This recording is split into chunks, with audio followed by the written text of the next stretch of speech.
21 masterclasses in new consciousness, new ways of thinking, being and doing for the new you. Pioneering thinkers from countries right around the world.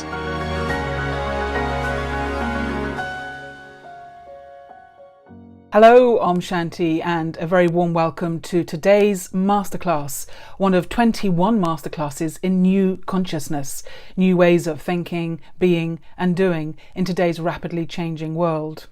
My name is Philippa, and together we'll be listening to the experiences of yogis and meditators from right around the world, people from all backgrounds and all walks of life, as they share with us their top tips, their navigational tools for surviving in these very challenging times that we're now facing. Well, of course, the coronavirus pandemic worldwide has brought with it a roller coaster of different emotions, right from the initial shock and surprise at what was unfolding, to then the fear of what would happen if I became ill, or perhaps even more of fear of what would happen if a loved one became ill and I was physically unable to be with them, to care for them. And then all the different emotions that we've had through the lockdown, through to now perhaps the anxiety around our financial situation as we look at facing a very uncertain economic future. So that is the theme of today's masterclass. It is really how to process and manage our emotions. Well, all of our speakers are students and teachers of the Brahma Kumaris World Spiritual University, a place for understanding the self, for looking at questions around the soul. And the subject taught is Raja Yoga meditation. And there are teaching centres and meditation centres in over 110 countries right around the world, and an active presence in even more countries than that. It's an organisation that was founded in India in 1936 with a series of visions and teachings that came through the original founder, Brahma Baba. And they're very much teachings that are geared towards this particular period of time that we're going through now, what some would see as a period of transition. Now, Brahma Baba decided quite early on that it should be women that were kept in the front, making the Brahma Kumaris now the largest spiritual organisation of its kind to be led by women. And their activities range from a permanent office at the United Nations in New York right through to working with the very poorest tribal communities in the desert plains of Rajasthan in India and everything in between. Well, let me introduce you to our guide for today's journey. Dr. Sarah Eagger is a consultant psychiatrist. She spent her career working for the NHS in London, seeing patients, as well as being a senior clinical lecturer at Imperial College in London. Now, with her own private practice, she's also a certified mindful self-compassion teacher and chair of the Janki Foundation, which promotes spirituality in healthcare. She also sits on the executive committee of the Spirituality Special Interest Group at the Royal College of Psychiatrists, having previously been the chair. And on top of all that, she was also one of the first Westerners to come into contact with the Brahma Kumaris in her native Australia in the late 1970s.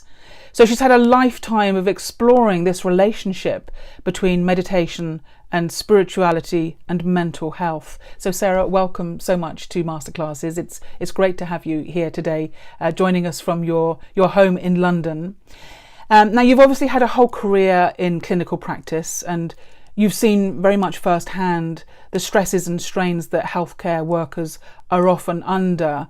And of course, this has only intensified with the outbreak of COVID-19. How well do you think they've been supported through this very emotional experience?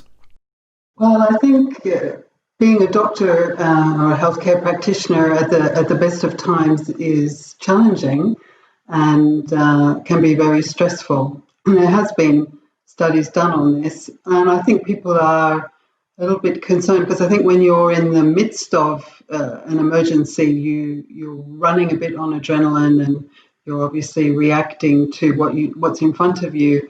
But there's also a sense that there may be a bit of an aftermath, that some of the workers will be suffering from what we call post-traumatic stress, that the reality of so many deaths and deaths that have been difficult for people not surrounded by their loved ones, that in and of itself will cause an additional stress to healthcare professionals. In fact, at the Janke Foundation, we were aware of the kind of stresses that healthcare professionals were under, and even before this happened, developed an app which we call Happy Dote, where we thought for ourselves, what are the most challenging situations that we've faced as healthcare practitioners? And they were things like having to give bad news, losing hope, being surrounded by chaos, feeling that your colleagues need support, feeling stressed and overwhelmed. So we already recognised that these situations were ones in which some kind of spiritual wisdom, some kind of perspective, some kind of preparation of oneself for having to face these situations would be a good idea. And that's why we developed this app to just give people little short meditations to help them stabilise themselves, to really be able to go into a situation where they're feeling prepared for what they're going to have to face. So that's a very practical tool for anyone who finds themselves working in a frontline situation, the Happy Dote app, which you can download. And I know that in the UK at least, there's been a huge outpouring of support for NHS workers who are working on the front line, and indeed all frontline workers. And we now have a weekly ritual where at 8 p.m. the whole country comes to a standstill and people gather outside their front doors and clap for the NHS to show their support. And in some regards, seeing someone else go through an emotionally challenging time can almost be as hard as the observer of someone else's stress as it is going through the experience ourselves. How do we cope with seeing other people go through very challenging, difficult emotions? Well, I think the work that I've done through the mindful self-compassion teaching has taught me a lot about this, and this idea of what's maybe the difference between empathy and compassion. And so when we see other people suffering, we do resonate with their pain. We do feel what they're going through. And you need to do that to know how to help people. And in a sense, being sensitive to other people's pain and suffering, empathizing with it, understanding what's causing it, and then responding is how we develop compassion. And so you do need to be able to empathize with other people. But there have been research studies shown which indicate that empathy is more draining. It lights up different parts of the brain when they do scans. And so what can happen is that you can get caught up in the negative emotions of other people. So empathy is important, but if you get too caught up in feeling what other people are feeling, you're not really then in a position to help them or help them come out of their suffering, which is really the essence of compassion. And so compassion in and of itself is a kind of energy that we have. It's something that we can use both to help ourselves but to help other people. And the brain scans show that when people have really tuned into a compassion practice or understand that energy and can let it flow from themselves, that it's a different part of the brain that lights up. And it's not a draining kind of emotion, it's an energizing emotion. So I think understanding the difference between empathy, sympathy, compassion is quite an important tool in helping us manage our emotions and how to regulate them. And that's what we are trying to do when we are encouraging people to learn self-compassion practices. We'll come on and talk about self-compassion in just a moment, but I just want to stay with this compassion for other people for just a second, because very often when we're with people who are going through emotional difficulties or emotional trauma, our instinct is to try and go straight to a solution, to try and fix them, to try and make them better, to try and cheer them up. But in many situations, what's actually needed more is just to be with someone, which I guess is what the word compassion is getting at, is having feelings with someone else. And yet we've got to be comfortable with our own pain and discomfort in order to be comfortable with someone else's pain. Can you say something a bit more about this relationship between someone else's pain and yet not having to try and fix them? Absolutely. I mean, there's a lot being written about being a rescuer, and a lot of people in the helping professions often use that act of helping others to really act out their own needs. And so it's very important to see when I'm helping others, am I really taking care of myself as well? And often when you're not getting enough sleep or enough food, it's seen as being very noble. But in fact, if you're getting run down and you're getting unwell and you're getting distressed, you're not really able to help others as well. And so I think you're absolutely right. This idea of compassion is to suffer with, but it's also to bring people out of their suffering. And to do that, you need strength.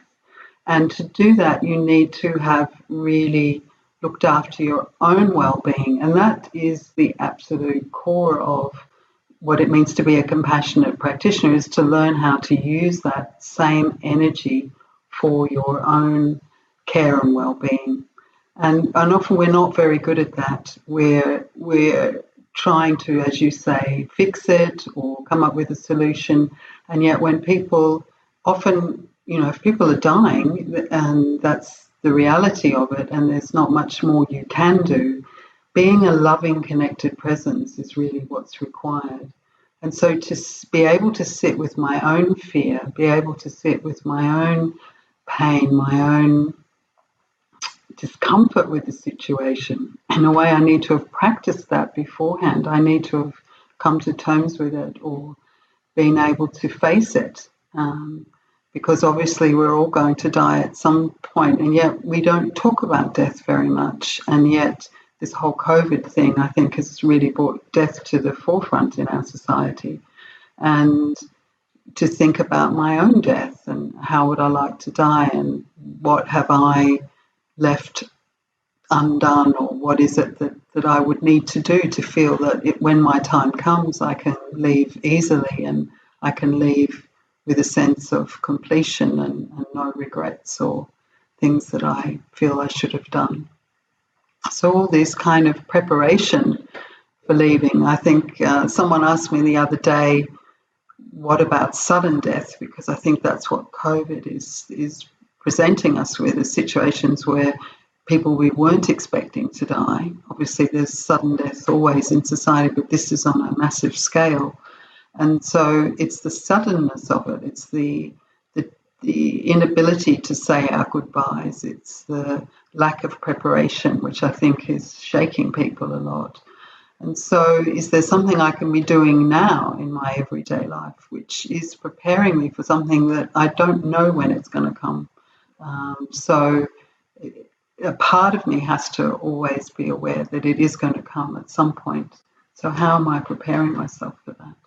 I mean, clearly our emotional lives these days are complicated and probably getting more complicated as time goes on.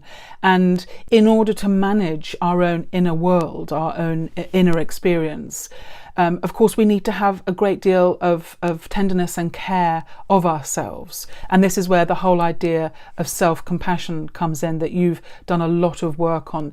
Can you just define for us what you understand by this concept of self-compassion? What is it? Well, I feel that self-compassion is when we see others suffering, we notice we have that natural tendency to reach out and to want to help, to soothe, to comfort, to care.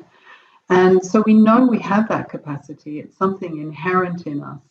And we often find it's much easier to give that kind of energy to other people. But when it comes to giving it to myself, we're not so good. And this obviously applies for healthcare professionals too. And so when I make a mistake or I fail or I'm going through a hard time, often my response to myself is kind of, pull yourself together, or useless at that, or there's this strong inner critic voice. And in fact, they've done research in medical and healthcare professionals and find that often they do have a very strong inner critic. And this is what makes them more vulnerable to depression or mental health issues in their working life. And so this attitude of love and compassion, how do we then turn that and use it for ourselves? Like become your own best friend virtually, is what we're saying. Use that kindness, that empathy, that concern that we can have for other people, to be able to use that energy and give that to myself. And that's what the self-compassion practices are teaching us, making us aware of that inner voice. How am I talking to myself? And I think, when we stop and pause, or when we meditate, we begin to really see how that voice can sometimes not be very kind and not be very friendly.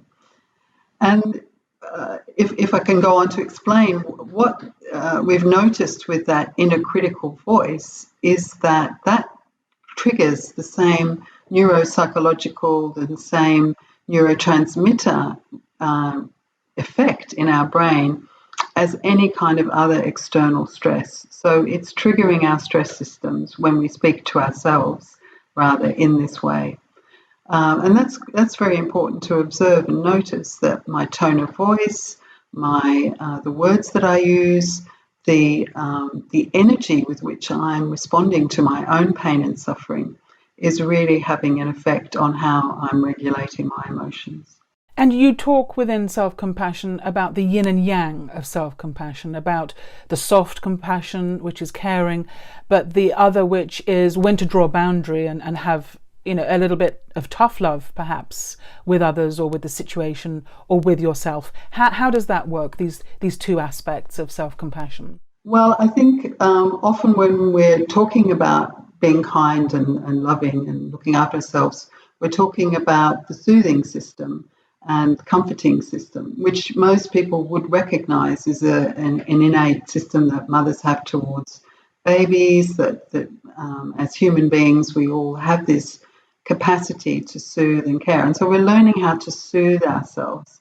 And that's triggering our endorphins and our oxytocin, and that's giving us that very safe, comforting, calming down anxiety, which is obviously, the anxiety is a response to feeling threatened or fears. And that's being triggered a lot these days with COVID and everything, that level of anxiety of external threat. But another aspect of looking after yourself, we could say that's the kind of yin, the soft, fluffy sort of energy. But the yang energy is this more, I need to provide for myself, I need to protect myself, I need to motivate myself. And so it's a powerful energy. It's not anger. And I think sometimes people feel, in order to assert themselves and say no, that you have to kind of use this energy of anger. But no, you can still be like that, but very clear, very assertive, if you like, constructive in saying this behavior is not acceptable, or this is not constructive behavior for myself.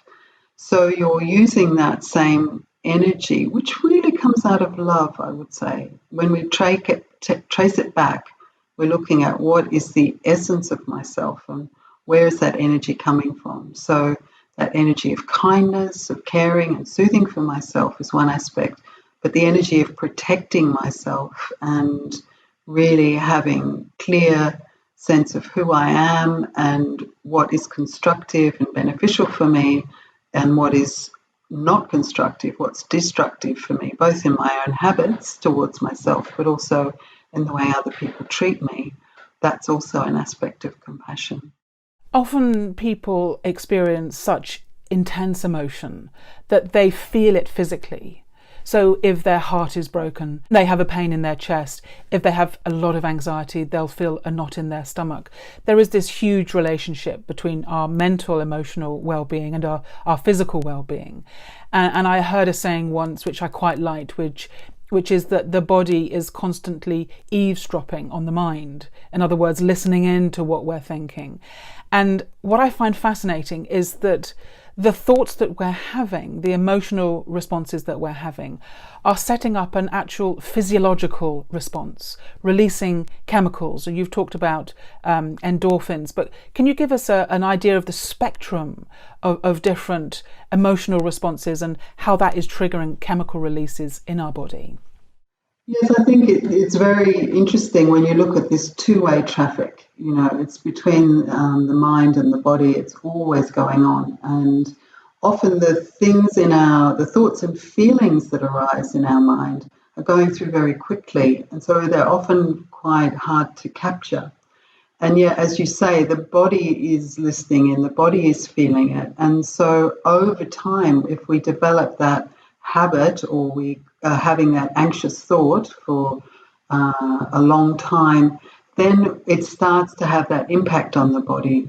So the anxiety system, the flight, fight, freeze, which most people have heard about, that's triggering adrenaline. It's triggering the kind of cortisols and things like that, which eventually will make me have a stomach ulcer or make my blood pressure stay high. And so the body really is trying to adapt to these emotions, but it's over a chronic period, over time, it is going to manifest as illness.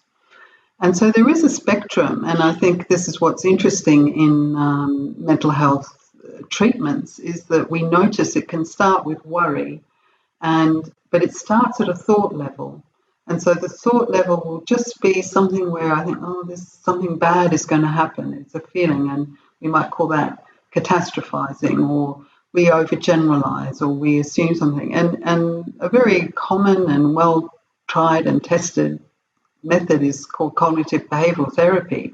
And all that's doing is saying, look at your thoughts and check them out and see, are they really true? Is it really true that this is the case in every situation?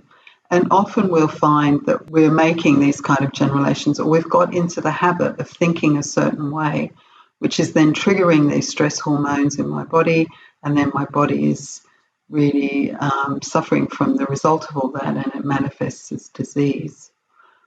But I think even before, so cognitive behavioral therapy is looking at it at a thought level and just really challenging your thoughts.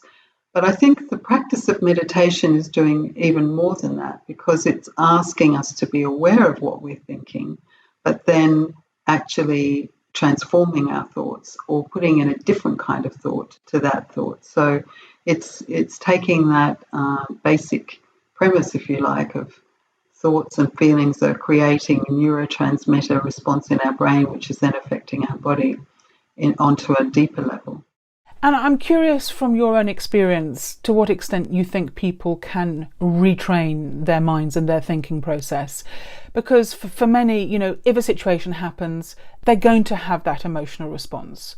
And they might think, well, it's unrealistic to not, it's human nature. Or if we look at the situation in the world, there are so many triggers for our emotional reaction. If we look at what is happening environmentally, if we look at plastics in the ocean, or extinction of species, or whatever it is out there in the world that can elicit a very strong emotional response. Some people would say, well, you can't not react to that. It's going to have an effect, and yet your response will be impacting on you, and yet you do still want to be caring. That's quite a hard balance to find. Yeah, no, it is. And I think that's why I felt the self-compassion practices have been really helpful, because they're not denying your experience. They're not saying that what's going on for you is bad or wrong. You're accepting and acknowledging your reaction. So it's not about suppressing your feelings or resisting them, but then, as you say, stepping back maybe a little and thinking, okay, this may be true and this is going on and I accept it, but what effect ultimately is this reaction going to have on my well-being and also my usefulness, my ability to respond? And so you do need wisdom as well. And so it's not saying that the reaction is wrong. It's then being able to respond to yourself with kindness and love and say, oh, you were hurt by that comment, or that was very stressful, or that's very sad that you lost that person. So you're really acknowledging and being with your own feelings. And that's a really important first step, because if you don't do that, if you don't acknowledge where you are at now and what your reaction is, it's going to be very difficult to have an authentic, caring response to it, or to do anything more constructive with that feeling. So it is a process where you start by, this is where I'm at now. let me bring kindness to that experience, and then let's see what the next step is. And it's very powerful how even just that little intervention can actually change the course of events. You may be having an argument with someone, someone's provoking you, and you're getting very caught up in it. Or a situation even with the news, listening to the news, COVID every day, that's really, starting to make me feel very anxious and everything. So just to stop and say, this is really tough actually to keep hearing all this news of people dying and all the fears. So just give myself kindness and love, because I'm in this position now where I'm actually having to hear all this news, or this person's trying to get a rise out of me, or this situation is really triggering something in me. So before I even get into all of that, just to stop and say, let me just give myself some kindness and love just because I'm in this situation. And because that is the right response to suffering, not to make it go away, not necessarily to change it, just in the first instance, just to acknowledge and be with it and give myself kindness because of that situation. You talked about the frontline healthcare workers possibly having post-traumatic stress because of what they've been through. And I think there's an extent to which, all of us are probably carrying some degree of, whether you call it post-traumatic stress or just, a stress disorder of some kind because of the hugeness of this experience. And yet in self-compassion, you talk very much about the importance of rest and recovery and recalibrating after having had a difficult experience. Why is that so important? Well, I think they're noticing this in a lot of stress work anyway, before even COVID came along. But it does come from the idea in sport that when you're really pushing yourself very hard, that if you stop and recover, even for a short interval, that you're able to go much longer, that it builds resilience. And so this concept of recovery is really important, because in healthcare, you can just be going for hours, and with all this PPE and everything, people not even being able to take proper breaks and everything. But you can take a break in your mind. You can stop for 1 minute, 2 minutes, 3 minutes, and really just give yourself kindness and love, and just calm that whole nervous system down, because you'll be operating on high adrenaline. And so you have that capacity, you have that power to be able to really just say, let me take a few minutes of quiet here, of peace, of silence. As you say, that can be challenging for people, which is why these little commentaries, these meditations can help. They can help you get into that frame of mind. They can help you come down and recover quite quickly. But it is also the case of just practicing. If you're used to, through some kind of practice of meditation or breathing or anything that really calms your nervous system down, that's a good practice to have, and to do it quite regularly throughout the day. I mean, you've had a career of being a healthcare provider at the same time as developing your own practice in meditation. What insight can you give us into how actually your experience of meditation in a moment by moment, day by day situation feeds into and really nurtures you? How can we use meditation practically in that way? Well, I think for me, meditation has been a very profound journey of me understanding that even though I'm creating thoughts and feelings, I'm something different to those thoughts and feelings. And it might be a bit like a painter. A painter has the paints and they're putting the thing on the canvas. But in fact, it's the painter who's creating it, and he knows the painting is different to what he is. And it's a bit like that there is something we might call the observer self or the intrinsic self. And as you explore in meditation the different levels, so you begin to see that thoughts are traveling through your mind, that feelings are arising, but underneath or below or in the center of that, there's you, the observer, and you can create you can experience a little bit of distance between what you're creating. And then you begin to realize actually you can also develop a bit of mastery, and you can decide which color paint you want to use. So which thought you begin to become a bit more discriminating, and you can say, actually, that's not a very useful thought. This is a more useful thought. And the kind of thoughts that I've realized are really helpful are the ones that take me back into what I would call my true self or my true nature. And you begin to realize that the thoughts in the mind and the feelings that arise are expressions of you, but they're also noise. And you can go back and back and backtrack back until you find a place which actually is completely silent, completely still. And there you just feel at home. There you feel restful. There you feel, this is me. And that essence of me is love. It's peaceful, it's loving, it's powerful, it's clear, it's really the best you, but it's completely silent in a very full way. And so for me, that's been the journey of meditation, is tracking back in a way through how my body's feeling, how my mind is, how my emotions are, and then getting underneath that and into something which is just completely safe and peaceful, and I feel it's the real me. It's very beautiful to hear what you're saying and to hear those words. And even more interesting when you consider that you've had a whole career in medicine as a consultant psychiatrist, and you've sat as a chair on this special interest group in spirituality for the Royal College of Psychiatrists. And I wonder how you have found it in your career as someone who has this belief and understanding of the self as a soul, and yet working alongside practitioners who have a very physical understanding of the brain being in charge. How do you reconcile those two worldviews?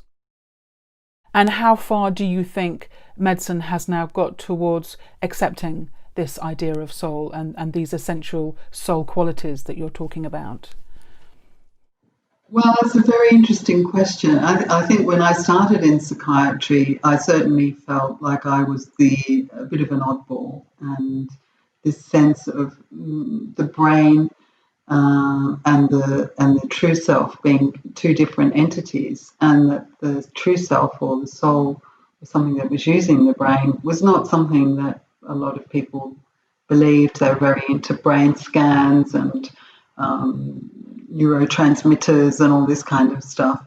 But in fact, I began to realize that there were other psychiatrists who had those kind of inklings and also experiences in their life. And in around 2000, there was a group at the Royal College of Psychiatrists which developed a special interest group in spirituality.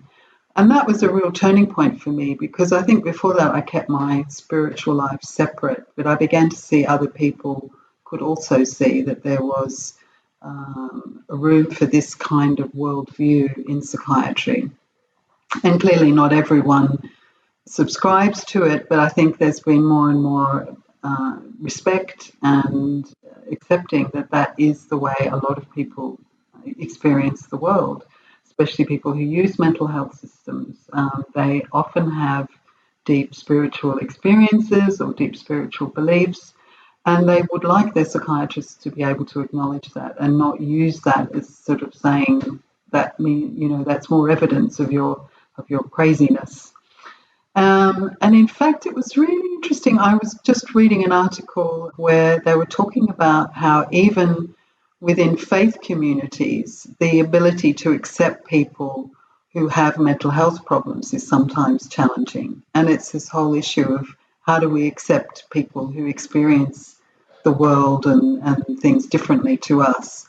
And they were saying that compassion is important, but in fact, more than that, when you're dealing with other people, respecting their dignity is really the key. Because compassion can sometimes come across as feeling sorry for someone or giving them pity, and you have to watch that line. But if you always imagine and think of the dignity of each human being and the dignity and respect you need to have for their belief systems and their experiences, that puts you on an equal footing. That puts you in a position where you're able to stay generous and open-hearted and accept the other's reality. So I feel in my journey of being both a psychiatrist and on a spiritual journey, that as time has gone on, that acceptance has grown. I think there will always be people who feel that it's a step too far and it's not within their realm, but I think there's respect now for people who do think about being soul conscious, about consciousness being some other dimension, and even God, if you like, even a higher being or a divine being, that idea has entered the dialogues. And in fact, it was really interesting, even within that group, that special interest group, we were in the executive, and we have lots of different programs and we try and always explore the spiritual aspect. But someone said, why don't we ever talk about God? We're all here because we believe in God in our own way, Christians, Buddhists, Muslims, everyone, we're all in this group together. And yet we said, we don't really ever talk about God. And I said, that's a really good question.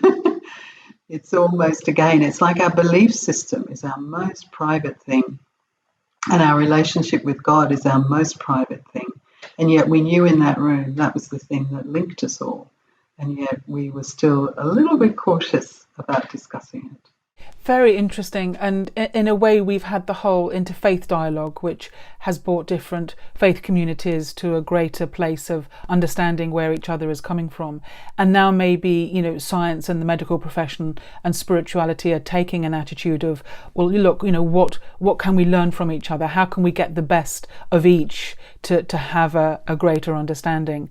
So for you to have a special interest group that is even looking to extend that understanding into there being a presence, a divine presence of some kind, that can be part of our picture when you're looking at each human individual and their experience in this world, that's a massive shift. It's a real game changer.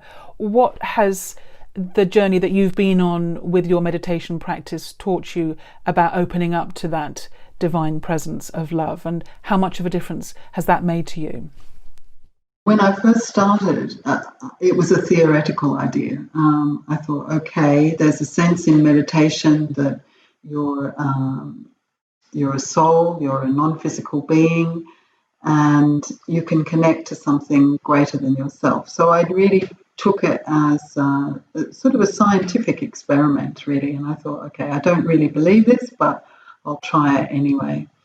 And so it was empirical evidence. So for myself, I started with the idea, but then I began to practice as if there was a divine being out there, as if there was an ocean of compassion or love or an energy that cared about me. And I would say gradually, I began to have a sense that I really was connecting with something. And then from time to time, extremely powerful experiences of connecting with this other being. I remember once I was sort of suddenly pulled into this world of light, and this being was in front of me, which just looked like a red, sort of pinkish orb, and this most beautiful energy of love and kindness and understanding was just suffusing me and coming to me, and it was saying, yes, I do exist, I am here. And I remember thinking, oh my goodness, you're real. And I knew it wasn't my imagination and it wasn't an hallucination. It was just an experience that happened in meditation. And so gradually over the years, I began to trust that, and I began to trust that connection with that being, and noticed when it turns up, when it turns up. You can feel it. It's like a friend. It's like an energy that's in your world. You can call on it. When you know yourself better, and this is a lovely question from the self-compassion practices, what do I need? What do I need? Now, where can I get that from? I can try and get it from other people. I can try and get it from the outside world, but all that's fairly, it fluctuates. It might be reliable, but often it's not. So what do I need? And the more I practice being a soul and realize what I really am is love and peace, and really everything I need I have within me. And then on top of that, I have this amazing energy that's there, that's the universal parent, that's there for me to connect with. So if I am feeling sad, if I am feeling unloved, if I am feeling frightened, if I am feeling unsafe, if I am feeling lonely, I can turn to that energy and get my needs met. And I think for me, that's been absolutely this relationship of the universal parent, the friend, the soul companion, the supreme soul, the divine, whatever name you want to put on it. It's an energy that I've come to know and love and recognize, and I know I can use. It's there to help me in my life. And so the more I draw on it, then the closer and more connected I feel, both to myself, to others, and to that energy. In terms of managing our emotions, we can often get into feeling overwhelmed and as if we're, carrying the entire burden of everything on our own shoulders. And so this practice of, as you're talking about, connecting to this energy and to an extent being able to share that burden and maybe even offload that burden so that someone else can carry it for a while and leave you feeling free. That's not just a game you're playing with your mind. That can be something that is very real, that, as you're saying, it's something that you can experience in your life as really like an anchor for your emotional ups and downs. Absolutely. I'm sure you've felt that too, Philippa. It's been something in your life that you've realised is a constant and that you can rely on. But it grows. It's like any relationship. The more you test it in a way, the more you try it out, the more you begin to see what comes back, and you learn to trust it, and it becomes like your parachute. It becomes your safety net. Well, it's I mean, as I said, it's fascinating enough anyway, but for you to be speaking from this place of spanning these two worlds and saying, look, it's not a crazy idea to just at least be open to the idea that there is, a greater presence there that you can tap into, is very inspiring. And it would be lovely if before we close, you could just lead us in a guided meditation and maybe share with us some of your thoughts that you use when you're bringing your emotional complexities to a place of calm and equilibrium so that we can experience for ourselves what you're talking about. That would be great. Okay. What I like to do when I'm meditating is just to bring myself into the present moment. So I'd invite you all just to relax wherever you're sitting or standing. You can have your eyes half open or closed, whatever works best for you. Just notice what are the sounds in your environment that you're hearing.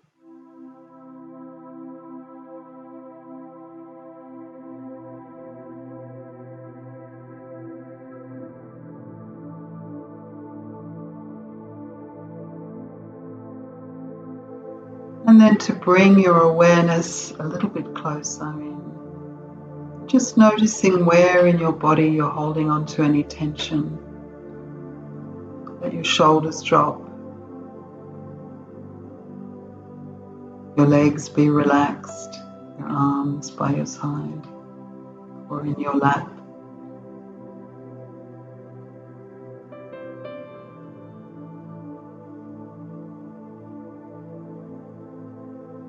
Just scanning your body and noticing, where am I holding on to stress in my body, and let it go.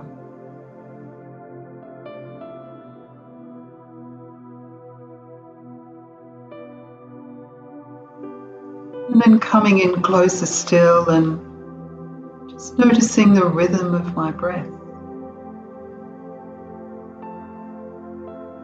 Breathing in and breathing out.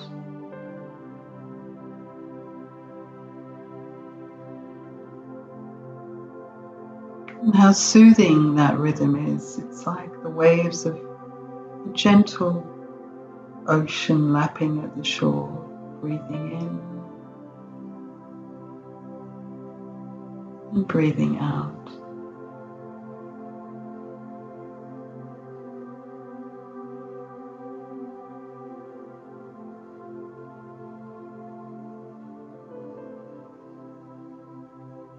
And then coming in closer still, noticing the thoughts that are going through my mind.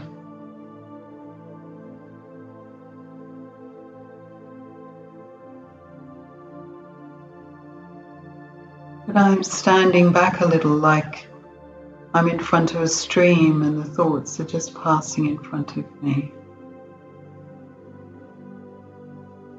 I'm observing them.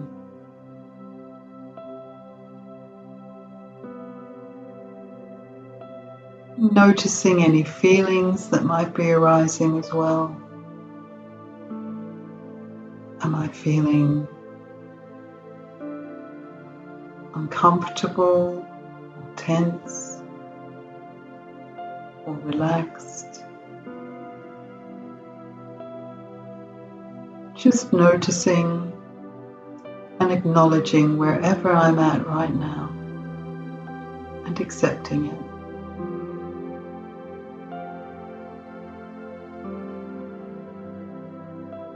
And then going deeper still, even beneath my thoughts and feelings, into a stillness, into a peace, into a sense of safety.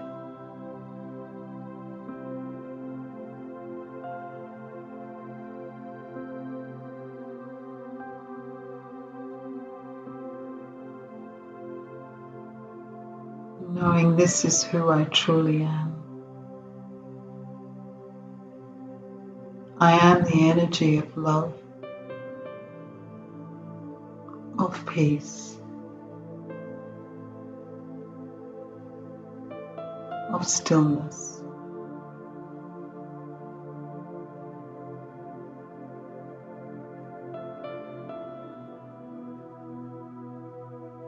And as I experience myself in this way, let me be open to connecting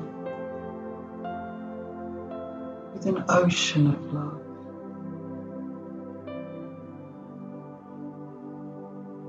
A universal source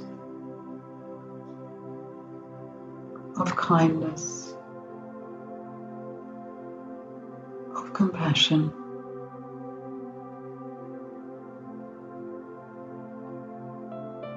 of support.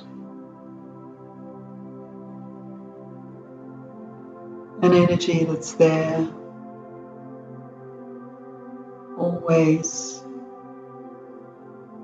to be my friend and to connect with and give me energy and love whenever I need it.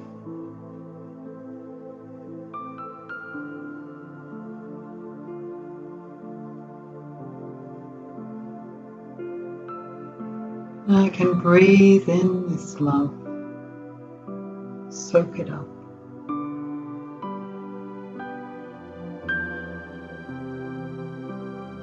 And it heals me.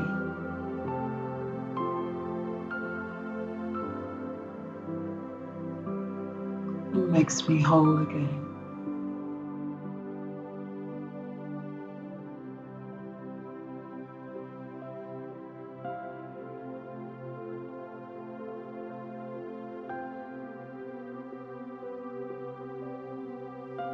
And then gradually opening my eyes or coming back out to the world, connecting with my breath, but bringing that peace and love with me, knowing that at my core, my essence, my real identity. That is who I am.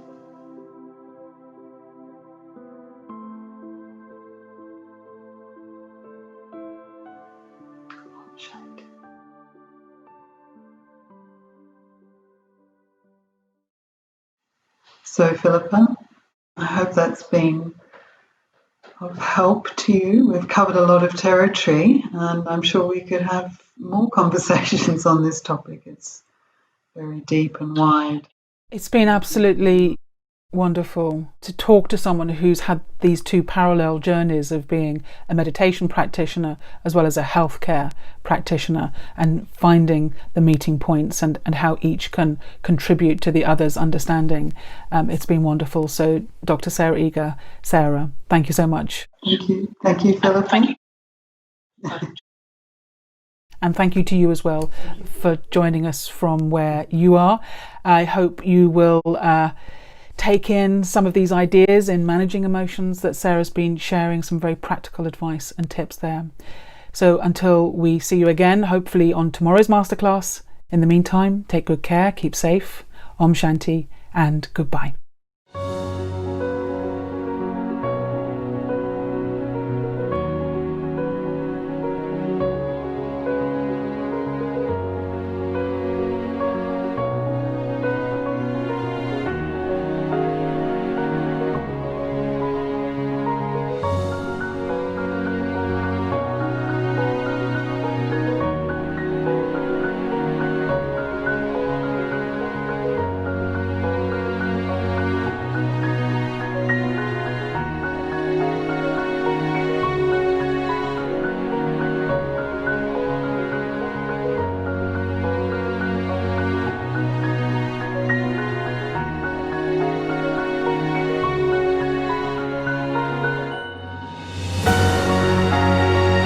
"21 Masterclasses in New Consciousness, New Ways of Thinking, Being and Doing for the New You."